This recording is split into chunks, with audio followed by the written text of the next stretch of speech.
Hi friends, please subscribe to Amravati Media and press the bell icon for more latest updates. తండ్రి బాటలోనే నిజాలు చెప్పే అలవాటు లోకేష్కు లేదా? నారా వారి అబ్బాయి నుంచి టీడీపీ అనే అతిపెద్ద రాజకీయ వటవృక్షానికి కొత్త యజమానిగా మారుతున్న లోకేష్ అటు పార్టీలో ఇటు ప్రభుత్వంలో తనదైన జోరుని చూపిస్తున్నారు. అన్నీ తానే అయ్యి అంతటా నడిపిస్తున్నారు.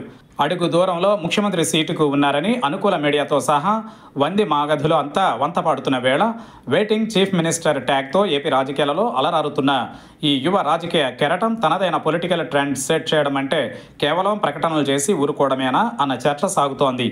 4 పదుల వయసులో ఉన్న ఈ నవ యవ్వన రాజకీయ నాయకత్వం నుంచి జనాలు ఆశించేది నిజాలను అంటున్నారు. డైనమిక్ లీడర్షిప్ అంటే ఉన్నది ఉన్నట్లుగా జనాలకు చెప్పడం, వారిని ఒప్పించి మరీ మెప్పు పొందడం. మరి లోకేష్ అలా చేస్తున్నారా అంటే లేదనే అంటున్నారు. Chandrababu old politician. ఆయన ఎర్లీ 70s ట్రెండ్ పాలిటిక్స్నే ఈ రోజుకి ఫాలో అవుతారు. ఆయన మీద ప్రత్యర్థులు చేసే అతిపెద్ద ఆరోపణ ఏంటంటే కళ్ళార్పకుండా అబద్ధాలు చెబుతారు అని. సరే, టీడీపీ వారైతే మా బాబు మా మంచివారు అని కూడా భుజకీర్తులు తగిలించి తెగ మెచ్చుకోవచ్చు. కాక చంద్రబాబు రాజకీయ జీవితంలో అనేకం ఉన్నాయి. కానీ ప్రపంచం మారుతున్న వేళ యంగ్ అండ్ డైనమిక్ లీడర్షిప్ని అంతటా జనాలు కోరుకుంటున్న వేళ తాము ఏం చేసింది జనాలకు చెబితేనే కదా కొత్త తరానికి 10 కాలాల పాటు రాజకీయ మన్నన ఉండేది అని అంటున్నారు. చంద్రబాబు నాటి కాలం వేరు, ఈనాటి కాలం వేరు. ఇది సోషల్ మీడియా యుగం. కృత్రిమ మేధతో కవి కాంచనిది కూడా సగటు మనిషి చూస్తున్న లోకం ఇది. మరి ఇంతలా అడ్వాన్స్డ్గా ఉన్న రోజులలో లోకేష్ బాబు ఏదో పేపర్ స్టేట్మెంట్స్గా కొన్ని అంకెలు ఇచ్చేసి అవే నిజమని చెప్పేస్తే జనాలు నమ్మడానికి సిద్ధంగా ఉన్నారా అన్నదే చర్చ.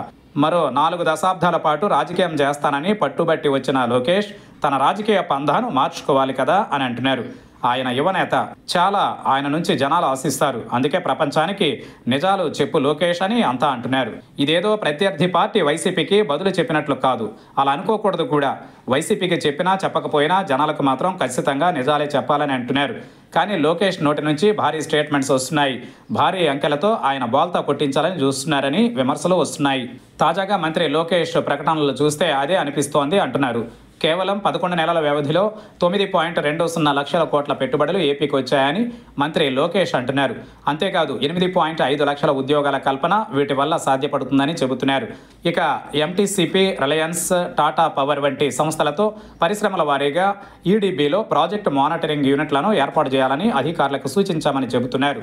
అంతా బాగానే ఉంది, కానీ ఇన్ని లక్షల కోట్లు పెట్టుబడులు ఏపీకి ఎలా వచ్చాయో పూర్తి వివరణతో కూడిన ప్రకటన లోకేష్ చేసి ఉంటే బాగుండేది కదా అని అంటున్నారు.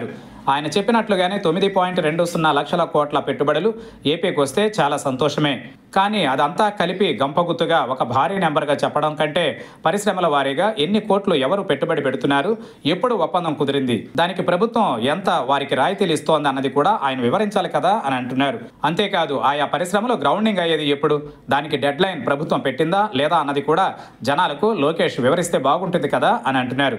ఇక పరిశ్రమలు పెట్టడం వరకు ఓకే అయినా ఏ పరిశ్రమలలో ఎన్ని ఉద్యోగాలు లభిస్తాయన్నది కూడా ఆయా పరిశ్రమల వారీగా డేటాను రిలీజ్ చేస్తే ఏపీ జనాలు సంతోషిస్తారు కదా అని అంటున్నారు. అలా కాకుండా తనను కలిసిన ప్రతి వారు పరిశ్రమలు పెడతామని హామీ ఇచ్చిన వారందరినీ ఒకే ఘటన కట్టేసి ఆ మొత్తాలను లక్షల కోట్లకు హెచ్చించి వాటిని భారీ నంబర్తో జనాలకు చెప్పేస్తే అది నమ్మబుల్గా ఉందా యువనాయక అని అంటున్నారు. ఈరోజు ఏది చేసినా పారదర్శకత ఉండాలి అన్నదే జనాల నుంచి వస్తున్న మాట. పెద్దగా పలుకుబడి లేని సంస్థలు, ఏమాత్రం ట్రాక్ రికార్డు లేని కంపెనీలకు కూడా వేల కోట్ల విలువ అయిన ప్రభుత్వ భూములను ధారాదత్తం చేయడం వల్ల అటు పరిశ్రమలకు చెడి, ఇటు వ్యవసాయానికి చెడి, జనాలు పోతారు అన్నది మేధావుల మాటగా ఉంది. ఎవరికి ఎంత కావాలో ఆచితూచి లెక్క వేసి మరీ రాయితీలు ఇవ్వాల్సి ఉంటుంది. అంతేకాదు ప్రభుత్వం ధర్మకర్తగా మారి ప్రజల ఆస్తులను ఎంతో బాధ్యతగా ఎవరికైనా ఇవ్వాల్సి వస్తే ఇవ్వాలి. ఇక పరిశ్రమల విషయంలో గత ప్రభుత్వాలు ఆ మాటకు వస్తే దేశంలోని అంతా కూడా ఇదే పాట పాడతారు. ఒప్పందంలో కుదిరాయని అవి లక్షల కోట్లు చూపిస్తారు. కానీ తీరా అవి గ్రౌండింగ్ అయ్యే నాటికి ఏళ్ళు ఊళ్ళు గడిచిపోతాయి. ముందు చెప్పిన అతిపెద్ద నెంబర్ కూడా మాయమవుతుంది. అందువల్ల ఇకనైనా ఈ రొటీన్ స్టేట్మెంట్స్కి బదులుగా నిజాలు చెబుతూ జనాలకు కళ్ల ముందు అన్ని వివరాలు ఉంచితే లోకేష్ ఈ తరానికి తగిన లీడర్గా ఉంటారని అంటున్నారు. ఇక టీడీపీ నాయకత్వం అంటున్న ఇంటికో పారిశ్రామికవేత్త అన్నది పక్కన పెడితే ప్రతి ఇంటికో తాగుబోతు తయారయ్యారని కాంగ్రెస్ సీనియర్ నేత తులసిరెడ్డి లాంటి వారు అంటున్నారు. మండలానికి 4 మద్యం షాపులు, 40 బెల్ట్ షాపులతో ప్రతి ఇంటికి మందుబాబులను బ్రహ్మాండంగా తయారు చేస్తున్నారని ఆయన విమర్శిస్తున్నారు.